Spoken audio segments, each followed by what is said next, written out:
2005 का मैं जिक्र करना चाहता हूं। नरेंद्र मोदी गुजरात के मुख्यमंत्री होते थे। उनको एक लड़की पर उनका दिल आ गया। उस लड़की को एयरपोर्ट से अपहरण करा करके अपने बेडरूम में रखा। अडानी को हिरासत में नहीं लिया गया तो पाकिस्तान से भी बदतर दशा में भारत आर्थिक तौर पर पहुंच जाएगा। क्योंकि हमारे देश के अंदर आप समझ लीजिएगा, जो तमाम सरकारी बैंक है, LIC है, उन सबका पैसा अडानी के यहाँ डुबाया गया। आपको झूठ बोलने की मशीन का नाम है नरेंद्र मोदी। है कि कर्ज देने की बात तो दूर है, प्रधानमंत्री ने कहा था मैं झोला उठाकर चला जाऊंगा। मुझे लगता है वो जाए ना जाए, लेकिन देश का झोला उठा करके अडानी जरूर भागने वाला है। अडानी का जो व्यवसाय है वो देश की उन्नति का व्यवसाय बिल्कुल नहीं हो सकता। मनी गुलिस्तान को बर्बाद करने के लिए एक ही उल्लू काफी था, जहाँ तो हर साथ में उल्लू बैठे हैं। पहलवान लड़कियां जब मेडल लाई हैं जीत करके, तब वो भारत की बेटियां थी, और जब वो आरोप लगाने लगे यौन शोषण का। सटीक खबरों का सीधा असर।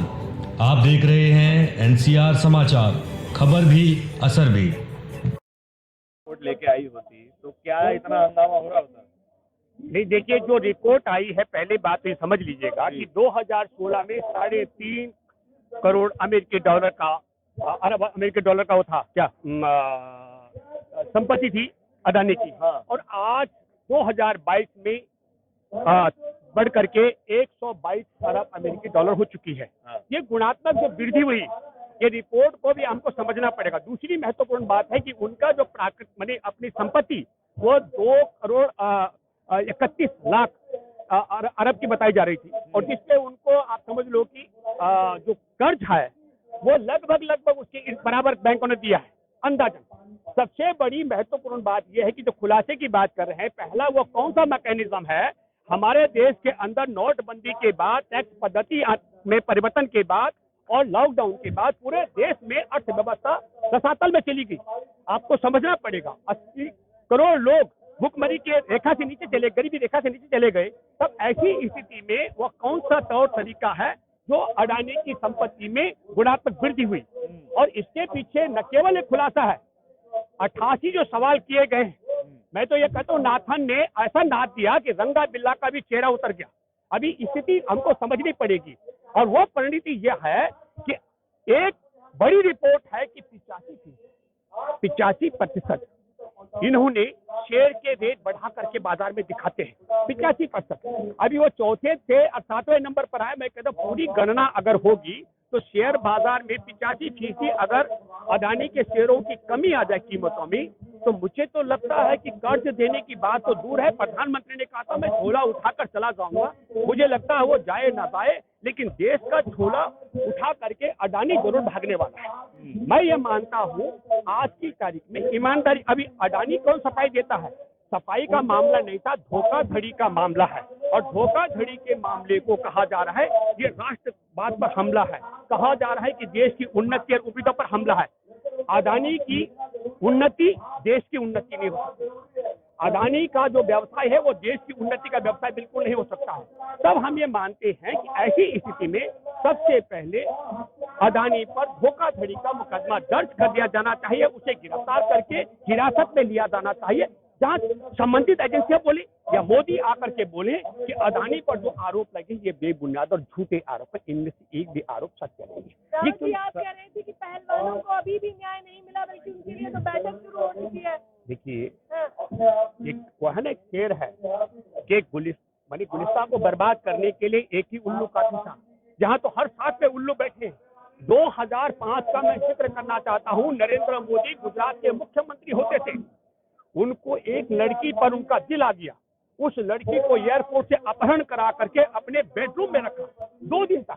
अब समझ लो, पहले जब देश का प्रधानमंत्री इस तरीके की हरकत करता हो, कहाँ से मिला आपको ये डाटा? ये तो प्रमाणित। दिल्ली के विधानसभा में आम आदमी पार्टी की सरकार के मंत्री कपिल मिश्रा ने विधानसभा के पटल में कहा सबूत के साथ। और मैं फिर दूसरी बात कहना चाहता हूँ, आज वो भाजपा में आ गया ताकि वो जो सबूत है उनके पास, उन सबूतों से विमुख हो सके। ये मैं हवा में नहीं कह रहा हूँ। तो आप समझ लो देश की प्रधानमंत्री की कुर्सी पर वो नहीं, पहले सुनो, मुख्यमंत्री की हैसियत से गुजरात की एक बेटी पर नरेंद्र मोदी का दिल आता है। नरेंद्र मोदी उसका अपहरण करा करके अपने बेडरूम में उठवाकर मंगवा देते हैं। एक प्रमाणिक बात है। और मैं अगर झूठ बोलूं तो मोदी एक पहले सुनो, एक IAS ऑफिसर ने बाकायदा सुप्रीम कोर्ट में शपथ पत्र दे रखा है। शपथ पत्र के आधार पर मैं कह रहा हूँ। दूसरी बात मैं कहना चाहता हूँ, जिस व्यक्ति को वो संत बताते, क्या बापू बताते हैं, बापू जिसको बताया जाता है आसाराम, वो आसाराम पर 2002 में अपनी ही मुंह बोली बेटी के साथ में बलात्कार करने का मामला अपने ही आश्रम में उनके खाना बनाने वाले खनसावा ने लगाया। मैं इसलिए कह रहा हूँ कि हर साथ में उल्लू बैठे, बेटियां सबसे कैसे होंगी। हमारे देश के अंदर बेटी बचाओ और बेटी पढ़ाओ, तो किसे बचानी चाहिए? नरेंद्र मोदी अपहरण कराते हैं, नरेंद्र मोदी के बापू संत आसाराम पेशेवर बलात्कारी, नरेंद्र मोदी के गुरु एक और हैं चिन्मयानंद जो नग्न होकर मालिश कराते हैं, नरेंद्र मोदी की पार्टी के हैं क्या, मैं कहता हूँ वो सुनो, पहले सुनो, अभी ब्रजभूषण शरण पर देश की पहलवान बेटियों ने आरोप लगाया यौन शोषण का। यदि यह आरोप झूठे हैं तो मेडल विजेता सारी पहलवान लड़कियों को जेल में डाला जाना चाहिए, और अगर ये आरोप प्रमाणित हैं तो इसके लिए कौन सी जांच पड़ताल हो रही है? मैं कह रहा हूँ सबसे पहले था कि यौन शोषण के मामले में FIR दर्ज होनी चाहिए थी और ब्रज शरण को गिरफ्तार करके जेल में डाला जाना चाहिए था। अब वो क्या रहा है, ब्रज शरण ने तो चैलेंज कर दिया, ब्रज शरण ने पर एक और मुकदमा चलना चाहिए। उसने पब्लिक के लिए कहा, सार्वजनिक तौर पर कहा मैंने एक हत्या की है। मैं तो मानता हूं, मैं हैरान हूं, पुलिस थानों से, देश की अदालतों से, देश अदालत में बैठे जजों को स्वतः संज्ञान लेना चाहिए था, सुप्रीम कोर्ट, हाई कोर्ट के, इलाहाबाद हाई कोर्ट के जजों को, और उस पर आदेश करना था कि ब्रजभूषण शरण पर हत्या का मुकदमा चलाया जाना चाहिए। हत्या का मुकदमा नहीं चलाया जा रहा है। ब्रजभूषण ने तो कह दिया कि उनके पहलवानों के जितने भी आरोप है सारे झूठे हैं। एक मिनट, पहलवान लड़कियां जब मेडल लाई हैं जीत करके, तब वो भारत की बेटियां थी, और जब वो आरोप लगाने लगे यौन शोषण का, नहीं, एक और है आनंदेश्वर पांडे, क्या है उनका नाम, पांडे, जिस पर बाकायदा मैं कहता हूं कि उनकी वो जो विश्व स्तरीय खिलाड़ी बना रहे हैं लड़कियों को, उनके कुछ न्यूड फोटो आज भी वायरल हो रहे हैं। आनंदेश्वर पांडे जो इनके हैं, अब आप समझ लीजिएगा कि वो भी इनके ही संगठन के साथ जुड़े व्यक्ति हैं। लड़कियां यहाँ धरने पर रहे, पहलवान धरने पर रहे, उन सब के आरोप निराधार और झूठे हैं। ब्रजभूषण शरण के आरोप सत्य है, और मैं फिर कहता हूँ यौन शोषण का मामला है, और यौन शोषण का मामला सिर्फ ब्रजभूषण शरण पर नहीं है। हमारे देश के प्रधानमंत्री का मामला सुप्रीम कोर्ट में, लड़की का नाम तो आपने मैं जिक्र नहीं करूंगा, मैं लड़की नहीं, पर वह लड़की आर्किटेक्ट है। जिस लड़की के साथ ये सब हुआ उसकी आज दशा क्या है मुझे नहीं पता। मैं एक मिनट, क्या कह रहे हैं? BBC की डॉक्यूमेंट्री में आपको बताना चाहता हूँ, मैं ये मानता हूँ कि ये दंगा नहीं था, ये दंगा नहीं था। गुजरात के अंदर इंसानों को जिंदा जलाया गया, कोख में कत्ल कराए गए, कोख में तलवारों से कोख फाड़ के कत्ल किए गए हैं, और तमाम संपत्तियां लूटी गई हैं। दंगा उसे कहते हैं जहां दो प्रकार के, दो समुदाय, दो जाति, दो धर्म आपस में लड़ रहे हो। एक साथ कत्ले आम करने को दंगा नहीं, ये नरसंहार है। और मैं ये कह रहा हूँ कि इसके कई कारण से BBC ने डॉक्यूमेंट्री में जो कुछ दिखाया तो हम सब लोग पहले से जानते आ रहे हैं, पर इसके टाइमिंग को भी जानना चाहिए। क्या कारण है कि ठीक जिस वक्त हमारे देश में देश को पाकिस्तान से भी दर मैं कहता हूं, अगर आज की तारीख में अदानी को हिरासत में नहीं लिया गया तो पाकिस्तान से भी बदतर दशा में भारत आर्थिक तौर पर पहुंच जाएगा। क्योंकि हमारे देश के अंदर आप समझ लीजिएगा जो तमाम सरकारी बैंक है, LIC है, उन सब का पैसा अदानी के यहाँ डुबाया जा रहा है। तो ऐसी स्थिति में जब अदानी की रिपोर्ट एक्सपोज हो रहे हो, उसी दौरान BBC की डॉक्यूमेंट्री का भी आना, मतलब आप समझ लो कि क्या एक दूसरे छवि बेकार करने वाली बात है। किसकी छवि बेकार करने वाली? देखिए एक बात सुनिए, क्या गुजरात के अंदर इंसानों को जिंदा जलाया कि नहीं जलाया गया? बाबू बजरंगी ने, मैं आपको बताता हूँ, मैं पहला व्यक्ति हूँ जिसने कहा था कि वो रिहा हुआ, और ठीक उसी तर्ज पर दिल्ली के दंगों में भी, जमुना पार के दंगों में भी ठीक वही टैक्टिक्स अपनाई गई। एक घर का सिलेंडर निकालकर दूसरे घर में फूका गया, और बाबू बजरंगी की जो टैक्टिक्स गुजरात में थी वही तौर तरीका दिल्ली के दंगों में मैंने देखा, वही तौर तरीका, और वो पेरोल पर बाहर था। ये कोई संयोग नहीं हो सकता है, कोई मोदी की छवि खराब नहीं कर रहे हैं। मोदी के पापों को बताया जा रहा है कि मोदी जी आपके राज में महिलाओं की कोख खाई गई, कत्ल किए गए, जिंदा इंसान जलाए गए, बलात्कार किए गए। हम कर रहे हैं। हमारे देश की आजादी के पीछे 75वीं वर्षगांठ के दिन बिल्किस बानो, जिसके परिवार के 14 लोगों की हत्या हुई, 3 साल की मासूम बच्ची को मारा गया उसके सामने। रुको, मैं जो कह रहा हूँ कोर्ट ने नहीं किया, अदालत में बैठे जज इतने धृतराष्ट्र नहीं हो सकते, ये धृतराष्ट्र की भूमिका में नहीं हो सकते। यह सारा का सारा योगदान, सारी भूमिका गुजरात की सरकार की थी, कोर्ट की भूमिका। क्या जज इतने मूर्ख हो गए? क्या जजों की विवेक इतने रसातल में चली गई? हम बहुत लोग हैं, बहुत निर्दोष लोग हैं, सामाजिक कार्यकर्ता जेलों में सड़ रहे हो, और दंगाई बलात्कारी, और मैं कहता हूँ दंगाई और बलात्कारी भी कहना, दंगाई भी नहीं कह सकते हो।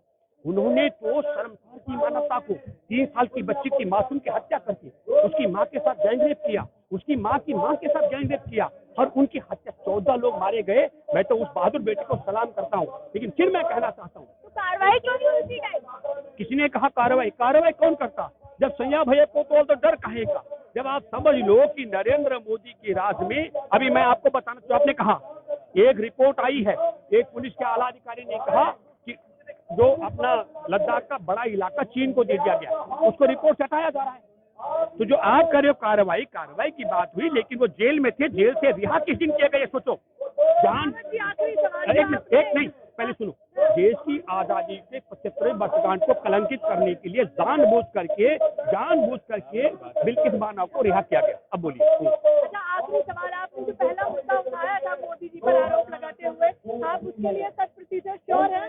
मैं भूपेंद्र रावत बोल रहा हूँ, नरेंद्र मोदी थोड़ी हूँ मैं तो भूपेंद्र रावत बोल रहा हूँ। नरेंद्र मोदी के खिलाफ सुप्रीम कोर्ट में एक सीनियर IAS ऑफिसर ने शपथ पत्र पेश किया है, हालांकि उसकी दशा बहुत ठीक नहीं है, वो उसकी दशा बहुत सही नहीं है, मैं फिर कहना चाहता हूँ। और दूसरा, बापू जिसको बताया गया, सर आपको जेल में सड़ रहा है, तो जेल में सड़ तो रहे हैं, वही तो कह रहे हैं कि अगर आरोपी थे तो जेल में है ना। जी भाई, आप समझो, आपने कभी धरती पर सुना कि एक व्यक्ति जो धरती से जुदा होगा, जिसकी जान चली गई, अंतिम दर्शन से रोकता है कोई?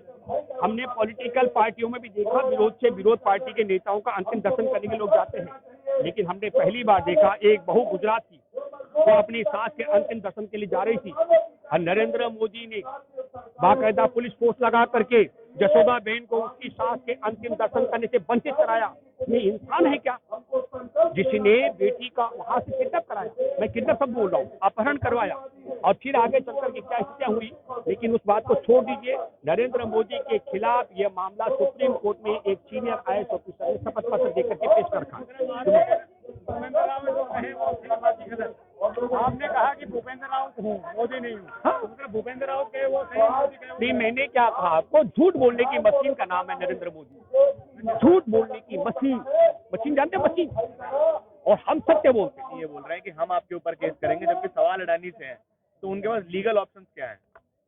लीगल ऑप्शन तो है कि अमेरिका में उनके हिंडनबर्ग अमेरिकन कंपनी है, अमेरिका में उनके खिलाफ डेफेमेशन का सूट फाइल करें और उसमें लाखों करोड़ रुपया का क्लेम डाल सकते हैं, क्योंकि 5 लाख करोड़ रुपए का इनका नुकसान हो गया उस हिंडनबर्ग रिपोर्ट के बाद अडानी कंपनियों का मार्केट कैप में।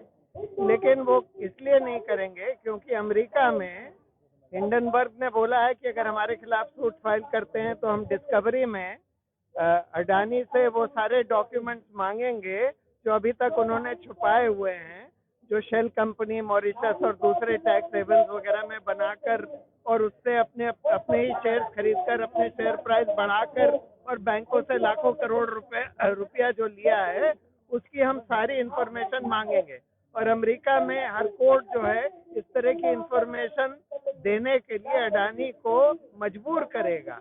इसलिए अडानी की हिम्मत नहीं है कि अमेरिका में हिंडनबर्ग के खिलाफ सूट फाइल करे डेफेमेशन का, मानहानि का। सर, अगर ये रिपोर्ट किसी भारतीय ऑर्गेनाइजेशन की आई होती तो क्या तब भी ऐसा ही रिएक्शन आता कि सरकार बचाने की कोशिश कर रही है और तमाम तरीके का करने सवाल? देखिए, ये तो मोदी जी का स्टैंडर्ड तरीका है। बीबीसी की डॉक्यूमेंट्री आई तो कहते हैं कि ये बीबीसी की डॉक्यूमेंट्री सिर्फ मोदी जी के बारे में है और मोदी सरकार के बारे में है कहते हैं, लेकिन ये हिंदुस्तान को बदनाम करने की साजिश है। उसी तरह से अडानी ने बोला ये रिपोर्ट हिंडनबर्ग की सिर्फ अडानी के ऊपर है, लेकिन वो कहते हैं कि हिंदुस्तान को बदनाम करने की साजिश है। तो ये तो एक स्टैंडर्ड तरीका हो गया है। हिंदुस्तान नहीं, 2024 को लेकर मोदी जी की इमेज खराब करने का प्रयास किया जा रहा है। ये स्टैंडर्ड तरीका हो गया है इन सब लोगों का। जब कोई जवाब मेरिट्स पर नहीं दे सकते, जब उसका खंडन नहीं कर सकते जो हिंडनबर्ग की रिपोर्ट ने बोला है, जब ये नहीं कह सकते कि हाँ हमने ऐसी शेल कंपनियां जो बिल्कुल बोगस शेल कंपनियां हैं, टैक्स हेवन मॉरिशस वगैरह में नहीं बनाई हैं, तब फिर आप ये कहते हैं कि ये हिंदुस्तान को बदनाम करने की साजिश। टैक्स हेवेंस में तो सारी ही अपनी सब्सिडरी लगाते हैं, सारी कंपनियां लगाते हैं, तो इसमें समस्या क्या है? इस समस्या तो ये है कि उसमें कोई पारदर्शिता नहीं होती ना, छुपाते हैं।